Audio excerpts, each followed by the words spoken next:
오늘은 성찬 예식을 함께 하려고 합니다. 보통 성찬 예식은 예식하기 전에 제정의 말씀이라고 해서 또 왜 성찬 예식을 하는지에 대해서 제정 말씀을 길게 하고 또 성찬하고 또 설교를 하고 이렇게 하게 되는데, 오늘은 설교와 성찬 그 제정의 말씀을 함께 겸해서 또 설교하도록 하겠습니다. 그리고 또 오늘 본의 아니게 그 어린이 부서만 빼고 전 세대가 함께 드리는 예배가 되어서 우리가 다음 세대도 함께 기억하는 그런 예배가 되기를 바랍니다. 성찬 안에 그 모든 것이 다 담겨 있습니다. 성찬은 기독교회가 많은 의미를 부여하는 아주 중요한 예식입니다. 예수님의 몸과 피를 대하는 예식이기 때문에 함부로 대하지 않고 거룩하게 대하려고 노력합니다.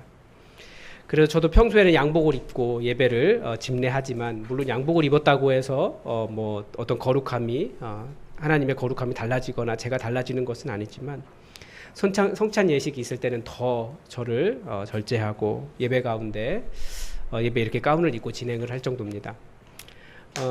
그런데 초대교회를 들여다보면 성찬이 초대교회도 이러했을까라는 것은 한번 좀 생각해 볼 만합니다.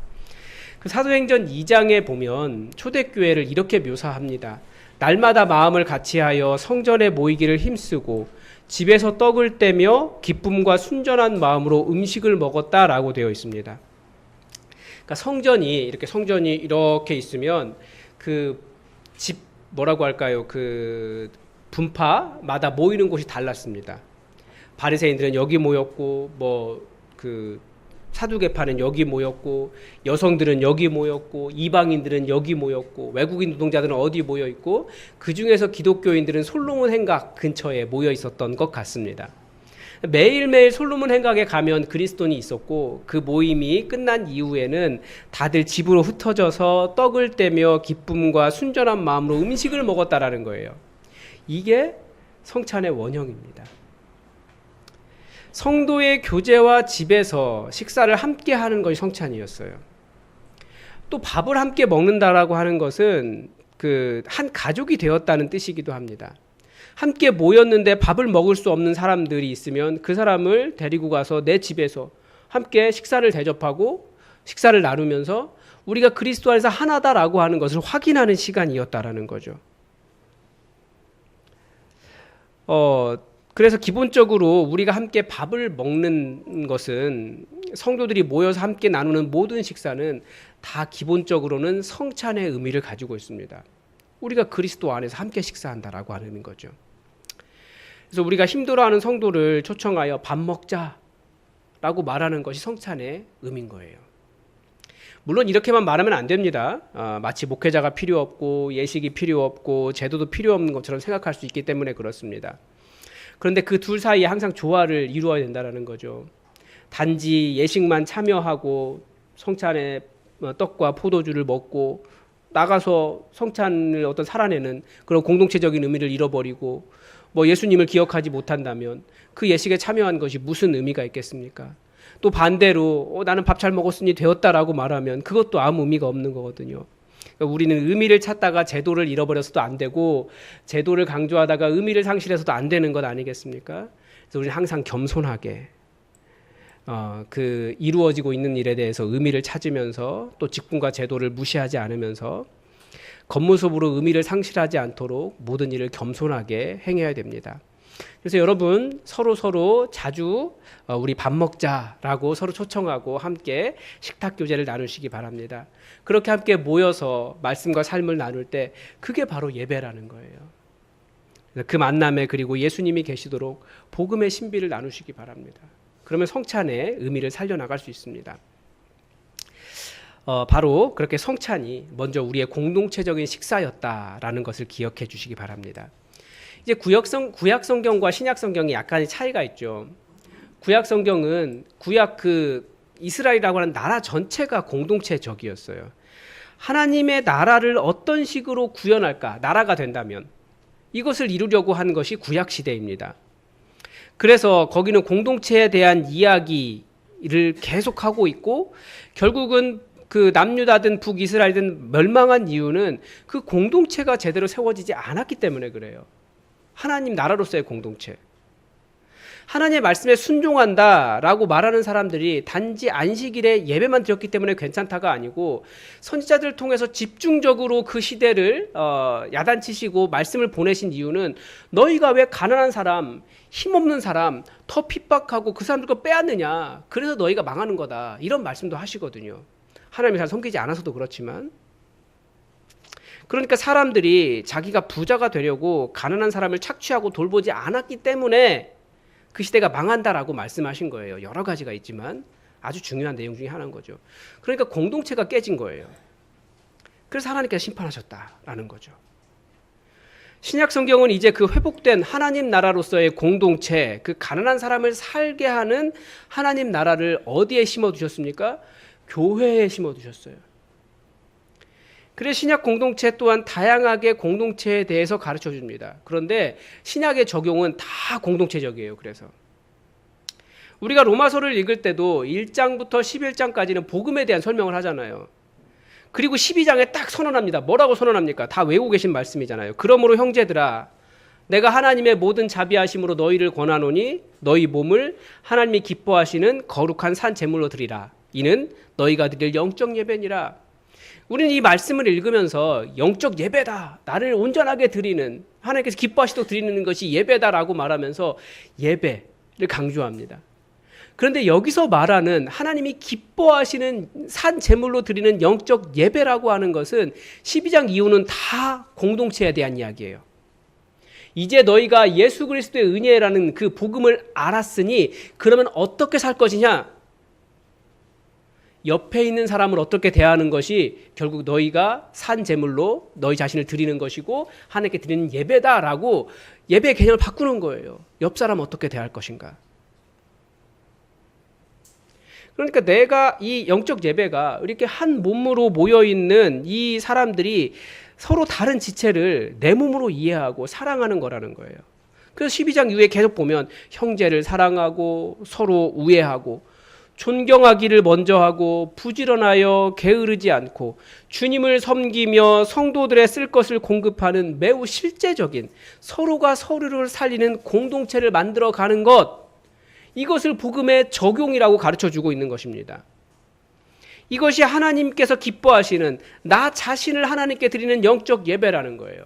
그래서 공동체적인 삶이 없으면, 다른 사람을 사랑하고 섬기는 그 삶이 없으면 아무리 1시간 예배 잘 들어봐야 그것 역시 제도를 강조하다가 본질을 잃어버린 것 같은 현상이 일어날 수 있다는 거예요. 사람 잃어버리면. 그래서 우리가 맨날 하는 말 있잖아요. 맨날 그 어떤 것을 적용하기 이전에 좀 사람이 되어라. 그러니까 복음도 마찬가지라는 거예요. 좀 사람이 되어라. 다른 사람 이해하고 섬기고 돌보고 이해해 줄 수 있는. 그래서 12장 이후에 계속 이야기하는 거 그거잖아요. 박해하는 자를 축복해라. 여기까지 가는 거예요. 마음을 높은 데 두지 말고 낮은 데 처하라. 겸손하라는 거죠. 심지어 악을 악으로 갚지 말래요. 누군가가 나에게, 형제가, 자매가 나에게 좀 악한 말 한다고 해서 절대 악으로 갚지 말라는 거예요. 모든 사람과 화목해라. 왜요? 원수가 줄이거든 먹이고 목마르거든 마시게 하라. 사람이니까 좀 사람답게 살라는 거예요. 악의에 가득 차가지고 나한테 좀 잘못했어. 그래서 막 어떻게든지 갚으려고 그런 거 하지 말라는 거예요. 복음을 알았으니까. 복음의 은혜가 뭡니까? 나 같은 죄인을 위해 예수님이 죽으신 거예요. 이 세상에서 가장 위대하시고 우주에서 가장 소중하신 예수님께서 나 같은 죄인 위해 죽으신 거예요. 이 은혜를 아는데 어떻게 그 은혜를 받은 자가 다른 사람에게, 다른 사람이 나에게 조금 악하게 한다고 그 사람 어떻게든지 해코지하려고, 원수 갚으려고. 그래서 우리가 드려야 할 하나님이 기뻐하시는, 나를 산제물로 드리는 거룩한 영적 예배는 예수님의 그 은혜를 따라하는 거라는 거예요. 누구에게? 옆 사람에게. 마음만 드리는 것이 아니라 몸을 드리는 거예요. 몸. 우리가 다 복음을 안다고 말합니다. 그러나 이런 복음 때문에 다른 성도를 용납하고 살아가는, 용납하고 살리는 공동체까지 나아가는 일이 예배고, 그것이 나 자신을 거룩한 제물로 드리는 일입니다. 그래서 로마서 12장 이하를 계속 읽어보면 교회 안에서 서로가 서로에게 어떻게 대해야 할지를 잘 배울 수 있습니다. 우린 자꾸 영적으로 생각하는데 그 영적이라고 하는 것이 옆 사람을 배제하고 생각할 수 있는 게 아니에요. 옆에 사람을 생각하면서 살아가는 것이 영적인 것입니다. 그래서 성찬에 참여한다는 것은 함께 이 예수님의 몸과 피를 나누는 공동체에 참여하는 것을 의미하기도 하고, 이 예수님의 몸과 피를 함께 나눈 우리 사랑하는 영적인 가족들, 하나님의 권속들을 앞으로 어떻게 대할 것인가에 대한 자세를 가르쳐 주는 것이라는 거죠. 그래서 이 성찬은 단지 먹고 마시고 끝나는 것이 아니라 그러면 어떻게 할 것인가, 이 어떻게 문제를 제기합니다. 오늘 본문 1절은 우리가 다른 사람의 약점을 어떻게 담당할까를 질문합니다. 우리가 다른 사람을 어떻게 대해야 될까요? 그 답이 3절에 나와요. 우리 주님께서 자기를 기쁘게 하지 않으셨다라는 거죠. 자기를 기쁘게 하지 않으신 수준이 아니라 비방을 받으셨다라는 거예요. 예수님이 왜 비방받으셨습니까? 그러니까 예수님이 욕먹으셨다라는 거예요. 왜 욕먹으셨습니까? 그 욕하는 사람들이 보기에 욕먹을 만한 사람들을 감싸느라고 예수님이 욕먹으신 거예요. 예수님이 누구를 감싸셨습니까? 죄인들, 창녀, 세리, 병든 사람. 그 당시에는 병든 사람도 죄인이라 그랬어요. 여자들, 아이들. 이런 사람들 감싸 안으시느라고 왜 그런 사람들, 그런 죄인들 감싸 안으시냐고 욕먹으시고 심지어 십자가에 죽으시기까지 하셨어요. 예수님은 자기를 기쁘시게 하지 않으셨어요. 자기를 기쁘시게 하려고 하셨다면 그 바리새인들, 대제사장들, 그 사람들이 하는 말 다 들어주고 그 사람들과 함께 친하게 지내셨을 거예요. 그런데 욕먹는다 할지라도 그런 죄인들 품는 것이 하나님의 마음이셨기 때문에 자기를 기쁘게 하는 모든 기준을 다 내려놓으셨습니다. 내 판단, 내 기준, 보통 이런 것들이 나를 기쁘게 하는 거예요. 내 삶의 경험, 내 시대, 나의 세대가 옳다고 말하는 것, 그것이 나를 기쁘게 하는 것입니다. 반대로 믿음이 약한 자의 약점을 내가 담당한다는 것은 그 사람 안에서 행하시는 성령님의 역사를 인정하는 것과 똑같습니다. 약점을 담당하는 거예요. 미국 그 플러신학교 청소년 연구소에서 아주 재미있는 관점으로 교회와 다음 세대를 바라본 연구가 있습니다. 우리 지금 다음 세대가 와 있으니까 다음 세대를 다음 세대가 교회의 미래라고 말하면서 다음 세대를 성장시키려고 하는 그런 마음이 있어요. 그러면서 우리는 계속 고민해요. 다음 세대가 교회를 떠나는 이유가 뭘까? 여기에 관점으로 지금까지 접근했는데 이 청소년 연구소는 청소년들이 교회에 머물기 정말 어려운 이 시대에도 그들이 교회에 나오는 이유, 교회에 머물러 있는 이유가 무엇일까? 이걸 연구하기 시작했더라고요. 그래서 한 6가지 정도를 이야기를 했는데, 그래서 그것을 전부 그로우 영이라고 하는 책으로 그 보고서와 같은 책을 출간을 했습니다. 우리나라도 그냥 그로우 영이라고 하는 책으로 번역이 되어 있습니다. 번역하자면 젊어지는 교회 이런 뜻이겠죠. 근데 이 젊어지는 교회의 핵심이 뭘까요? 우리는 다음 세대가 교회에 머물게 하려고, 교회에 오게 하려고 좋은 프로그램들이나 시설이나 음향시설이나 음악이나 예배 형식이나 이런 것들을 고민하는데, 그 정말 정작 다음 세대가 교회에 머무는 이유는 따뜻함 때문이래요. 이건 어른들도 마찬가지잖아요. 왜 교회에 머뭅니까? 교회가 따뜻한 곳이기 때문에 그래요. 그러니까 우리가 그러면 따뜻함을 어떻게 만들어갈 것인가? 이것 아니겠습니까? 그래서 사람들이 교회에 머무는 이유가 이 따뜻함이라고 하는데, 그래서 그 책에서 말하는 첫 번째는 약점을 담당해주는 그 따뜻함을 만들어내는 것이 약점을 담당해주는 거예요. 약점을 담당해주는 사람들이 있는 곳. 그래서 그 책에서 말하는 첫 번째가 열쇠꾸러미 리더십을 이야기합니다. 이건 서양이나 우리나라랑 똑같은 것 같아요. 여러분, 곳간 열쇠는 누가 쥐고 있습니까?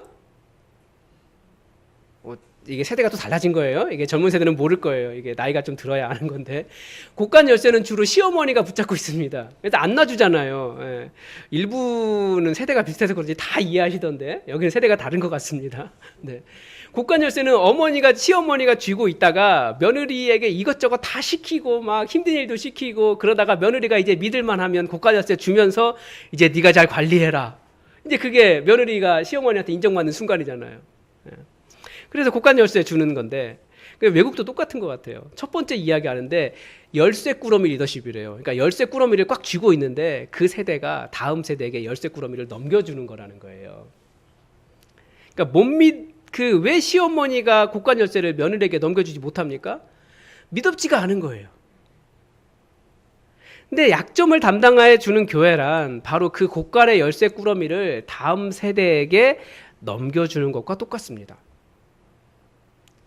열쇠를 넘겨주는데 가장 큰 걸림돌이 뭡니까? 믿음지 않은 거예요. 열쇠를 쥐고 있는 사람들의 입장에서는 열쇠를 받을 다음 세대가 믿음지가 않은 거예요. 그리고 다음 세대는 항상 뭔가 어설프잖아요. 그런데 공동체에게, 특히 교회에 있어서 어설픔이라는 것은 무엇을 의미합니까? 부족함이나 그 사람의 약점을 이야기하는 게 아니라, 그 사람이 뭐 잘못했다는 것이 아니라 성령님께서 일하시는 통로가 어설픔이에요. 내가 못해야 성령님께서 역사하시는 거예요. 그러니까 어설픈 사람에게 역할과 권한을 주고 중요한 논의에 참여시키면서 때로는 느리게 갈 수 있고 어설플 수 있지만 그렇게 사람이 성장하도록 세워가는 곳이 교회라는 것입니다. 여러분, 아기도 그렇습니다. 가장 연약한 게 아기잖아요. 근데 아기가 일어서요. 그런데 그냥 일어서는 아기 있습니까? 아기는 넘어지면서 일어섭니다. 넘어지면서 무엇을 붙잡고 일어서야 되는지를 깨달아요. 그래서 다음 세대가 교회 안에 머물고 따뜻하게 성장하게 하려면 그들에게 열쇠 꾸러미를 넘겨주어야 된다는 거예요. 그래서 넘어지더라도 성령님께서 역사하실 것을 기대하면서 그들에게 맡겨주는 것이 공동체의 따뜻함을 만들어가는 거라는 거죠. 여기서 다시 한번 이제 보아야 될 것은, 그러면 어떻게 하는 것이, 이 약점을 감당하는 것은 자기를 기쁘게 하지 않는 것과 관련이 있거든요. 그러니까 어떻게 하는 것이 자기를 기쁘게 하지 않는 것인가에 대한 질문을 던질 수 있습니다. 자기를 기쁘게 하려는 사람이 많은 교회는 따뜻하지 않습니다. 반대로 자기를 기쁘게 하지 않는 공동체는 따뜻합니다. 아주 단순한 예지만 우리 그런 이야기 하잖아요. 교회 주차 봉사할 때 주차 봉사자들이 주차 상황 생각하면서 이 차가 들어오면 저쪽에 차 대십시오라고 할 때 꼭 그냥 원래 내가 대던 곳 있다라고 하면서 자기 갈 길 가시는 분들 계신대잖아요. 근데 주로 그런 분들이 이제 직분이 좀 교회에서 있으신 분들, 이런 분들이어가지고 주차 봉사하시는 분들이 그렇게 시험에 많이 든다 그러잖아요. 네, 다들 지금 생각나시는 분들이 계시니까 지금 웃으시는 거예요. 그죠? 네. 다들 그게 뭡니까? 자기를 기쁘게 하는 거예요. 자기를 기쁘게 하니까 다른 사람이 힘들어지는 거예요. 그러니까 나를 기쁘게 하려고 하지 않으면 타인의 약점을 품어낼 수 있습니다. 약점이 있음에도 불구하고 용납받을 수 있는 공동체가 바로 따뜻한 공동체 아니겠습니까? 약점이 있음에도 불구하고 거기 가면 내가 위로받을 수 있어. 내가 약점과 연약함이 있음에도 불구하고 내가 거기 가면 그 사람들이 나를 이해해 줘. 이런 곳이 따뜻한 공동체 아닙니까? 우리 청년들 지금 저기 앉아 있는데 우리 청년들 손 한번 들어볼까요? 반짝반짝. 네. 반짝반짝. 네. 우리 여기도 있고, 예. 안 온 사람이 또 있으니까 한 10명 가까이가 이렇게 모여 있어요. 지금 청년부가 그렇게 모이고 있어요. 우리 청소년부도 손 한번 들어볼까요? 반짝반짝. 네. 네, 반짝반짝. 네, 반갑습니다. 우리 청소년부를 맨 끝에 두면 안 되는데. 네. 이 아이들이 우리 어른 세대보다 훨씬 더 힘들고 어려운 시기를 살아가고 있어요. 우리 어른들은 사람하고 싸우면 됐잖아요. 이제는 AI와 싸워야 돼요. 컴퓨터랑. 그 정확한. 점점 살기 어려운 시대를 살아가요. 그리고 어른 세대가 얼마나 잔인한지 아시잖아요. 요즘 갑질이 대세잖아요, 거의. 근데 그런 세대 속에 그런 세상 속에 애들이 나가기 때문에 어디에서 위로받고 어디에서 용납받겠어요. 교회밖에 없는 거예요. 그래서 그런데 교회에 왔는데 교회마저 나를 기쁘게 하라 라고 말하고 있으면 도대체 어디에서 위로받고 어디에서 힘을 얻겠습니까? 그게 아니고 교회는 나를 기쁘게 하지 않는 사람들이 모여 있는 곳이에요. 예수님이 당신을 기쁘게 하지 않으셨어요. 예수님은 가만히 계시면 천군 천사들의 찬양을 받으신 모든 기쁨을 다 누리실 수 있을 만한 분이셨어요. 그런데 그분이 다 포기하고 내려오셨어요. 무엇 때문에? 우리 같은 죄인 구원하시려고. 당신을 기쁘게 하지 않으신 분이라는 거예요. 그래서 우리가 성찬을 행한다라는 것이 그거죠. 사람들이 교회 안에 머물 수 있는 이유가 그렇습니다. 공동체 안에는 어떤 면이 우리가 사람들을 바라볼 때 공동체 안에서 사람들의 약점을 보는 게 많아요. 외국의 그 그로우형에서 하는 말이 그거더라고요. 어른들이 청년을 향해서 그렇게 말한대요. 청소년을 향해서 생각이나 태도가 명확하지 않다. 우리 청소년들을 바라보면 이런 마음이 생기시나요? 스스로 할 줄 아는 게 별로 없다. 열정도 없고 게으르다. 반항적이다. 자기 주장만 한다. 교회에 대한 소속감이 없다. 이런 식으로 다른 사람의 약점을 지적하지만 그런 주장이 다 뭡니까? 결국은 내 기준에 맞춰서 나를 기쁘게 하지 못한다라고 하는 말과 똑같다라는 거예요. 그렇게 말하지 말라고요. 그리고 또 그로우 역에서는 지적하지 않았지만 저는 한 가지 더 말하고 싶어요. 한국 교회는 유달리 비교와 평가가 많아요. 제가 이 자리에 항상 서면서 가장 큰 부담을 느끼는 게 뭔지 아십니까? 여러분들은 저를 누구와 비교하십니까? 이찬수 목사와 비교해요. 아주 힘들어요. 네. 비교와 평가가 많아요. 아주 훌륭하신 목사님. 제가 그 나이 되면 저도 그렇게 될지 모르겠지만 아무튼 천천히 성장하고 있잖아요. 죄송합니다. 순간 땀나네요.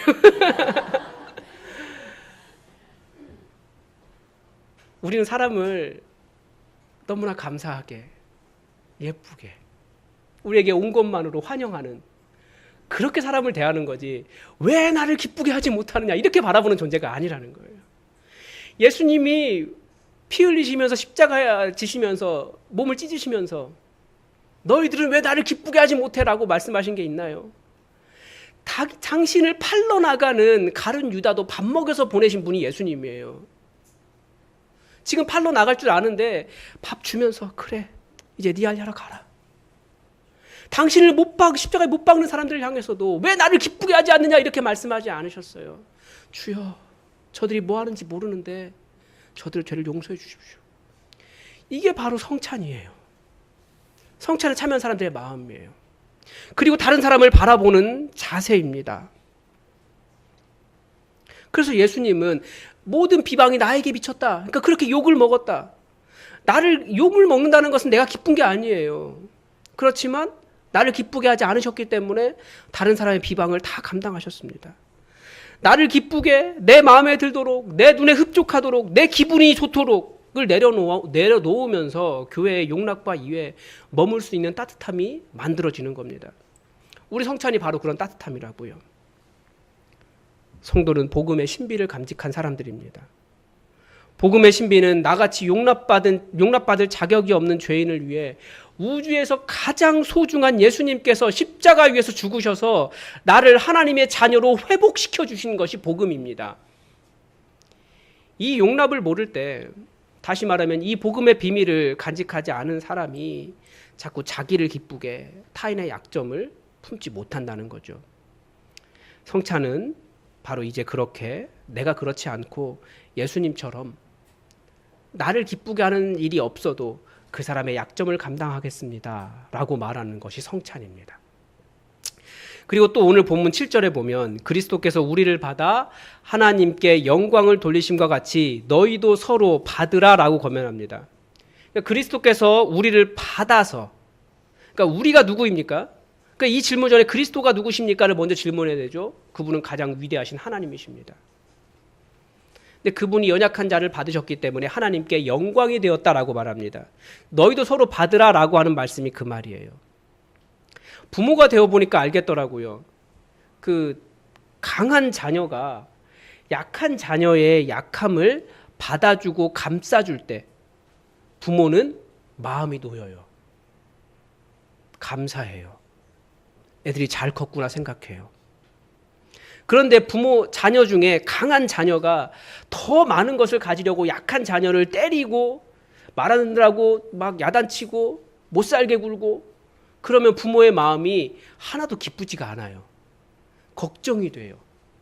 그러니까 가장 강하신 예수님이 모든 연약한 자들의 허물을 다 받아주셨기 때문에 하나님께서 그것을 보시고 만족하신 거예요. 그게 영광이라고요. 그러니까 우리가 어떻게 하나님께 영광을 올려드릴 수 있겠습니까? 우리가 약한 자의 허물을 담당하고 그들을 품어주고 그들의 약함을 이해하고 살 수 있도록 도와줄 때 그때 하나님께서 영광 받으시는 거예요. 어떻게 하나님 영광 올려드리겠습니까? 멋있는 찬양으로 아주 중요하죠. 헌금으로 중요하죠. 여러 가지 좋은 것들이 많이 있지만 하나님께서 받으시는 영광은 서로가 서로를 살려주는 거예요. 약점을 감당하면서. 교회가 마찬가지죠. 그래서 어떻게 하는 것이 서로를 받아주는 것일까 또 생각해 보면 이 그로우영에서는 그렇게 설명하더라고요. 우리는 교회를 생각할 때 무엇이 중요하냐라고 생각할 때 공간을 생각해요. 좋은 공간 만들어 주려고 하고, 아니면 예배 스타일, 어떤 예배 스타일, 뭐 찬양 예배냐 뭐 이런 거, 아니면 음악, 좋은 교회 시설, 음향잔치 이런 걸 생각하지만 아까 말씀드렸다시피 잊으면 안 돼요. 아이들이 교회에 머무는 이유가 뭐라고요? 따뜻함 때문이라고요. 아이들은 어디에서 따뜻함을 느낄까요?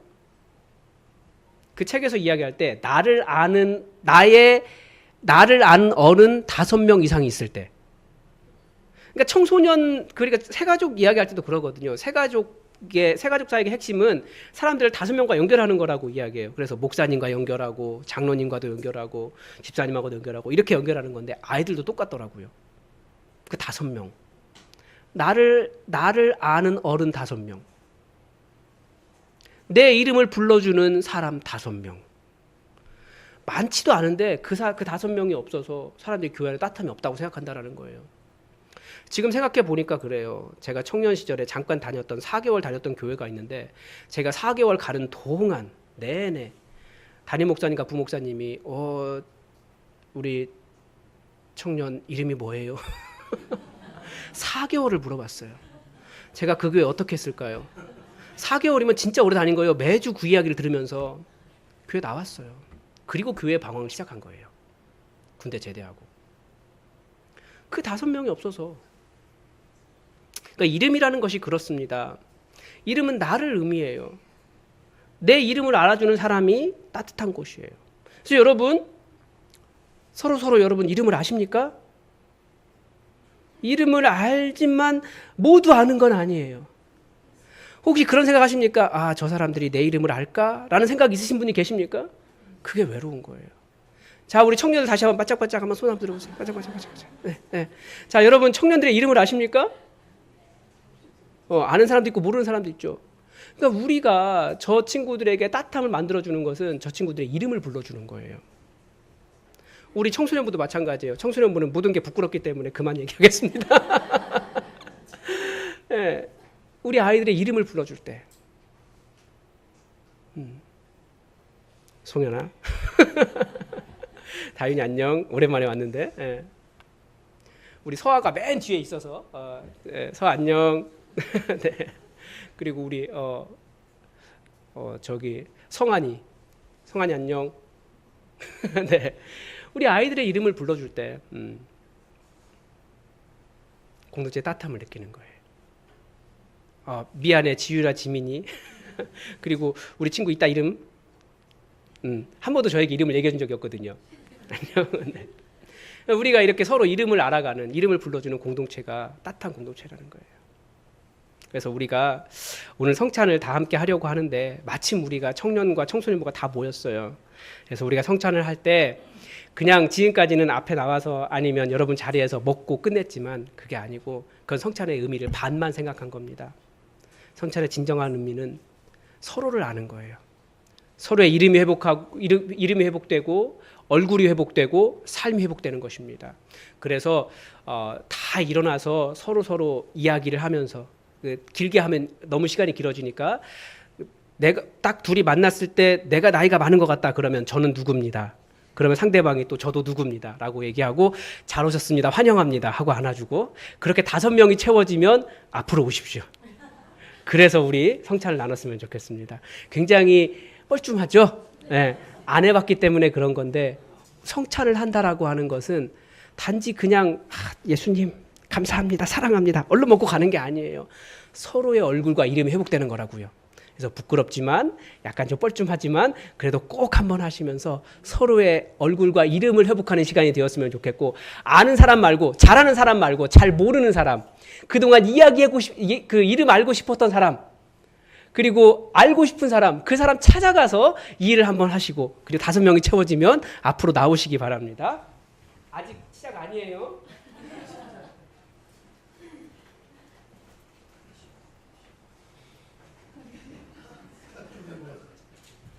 주 예수께서 잡히시던 날 밤에 떡을 가지사 제자들에게 주시며 말씀하셨습니다.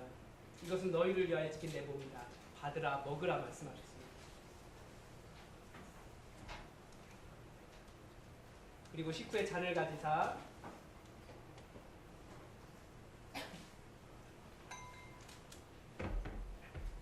하늘을 우러러 축사하시고 제자들에게 주시며 말씀하셨습니다. 이것은 너희를 위하여 세우는 새 언약의 피다. 받으라 마시라 말씀하셨습니다.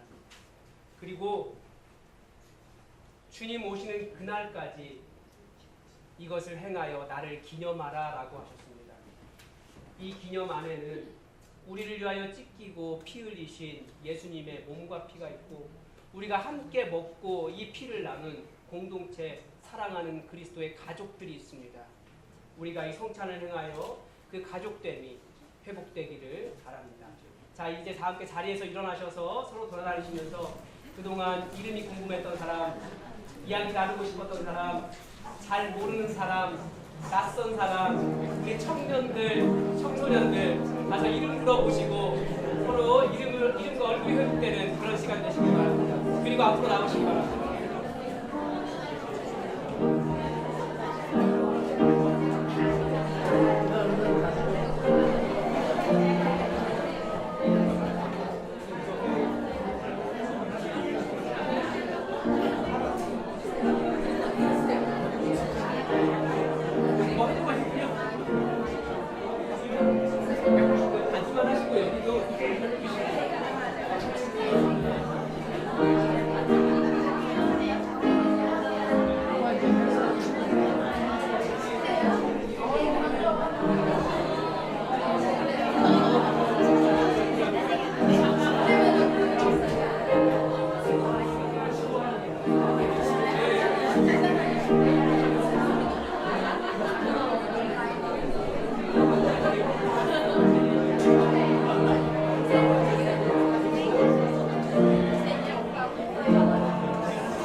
자, 그 자리에 가만히 계시는 분은 더 이렇게 더 찾아가셔야 될 분입니다. 여러분들 찾아가 주십시오.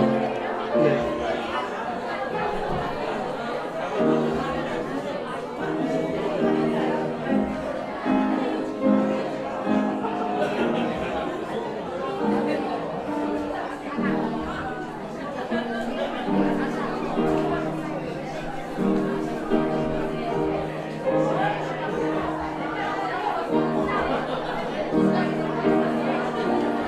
아니, 한 사람 붙잡고 너무 오랫동안 얘기하시면 안 돼요. 자, 돌아다닙시다. 네.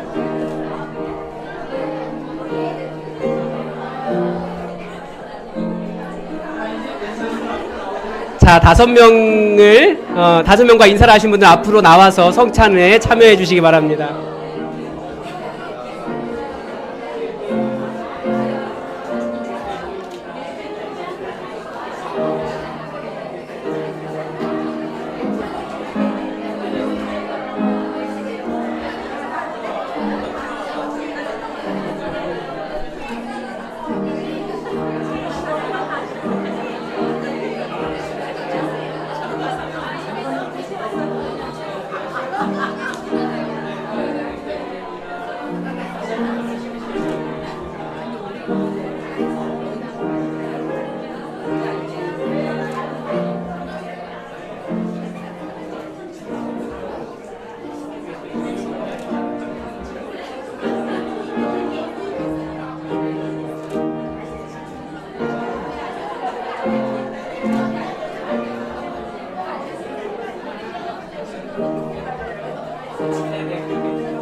우리 오래 기다린 진짜 국내성이다. 자, 우리 갑니다. 이름 아세요? 네. 자, 큰 소리 한번 이름 얘기해 주세요. 제 홍준기.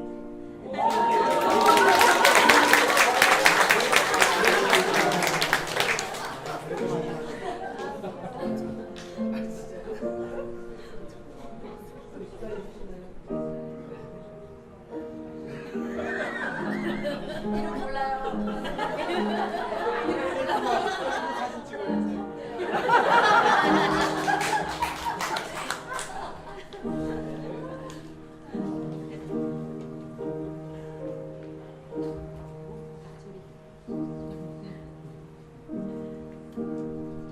정말 우리 교회가 따뜻하고 서로의 이름을 알아주고 서로의 얼굴이 회복된 그런 공동체가 되기를 바랍니다. 네, 제가 기도하겠습니다. 하나님, 오늘 성찬의 의미를 살려 공동체적인 삶을 함께 나누었습니다. 우리 교회가 서로의 얼굴과 이름이 회복되고 한 사람도 외롭게 있다가 가는 그런 곳 되지 않도록 우리가 성찬에 참여한 이 거룩한 영적 의미를 잘 기억하게 하여 주시옵소서. 감사드리며 예수님의 이름으로 기도드립니다. 아멘.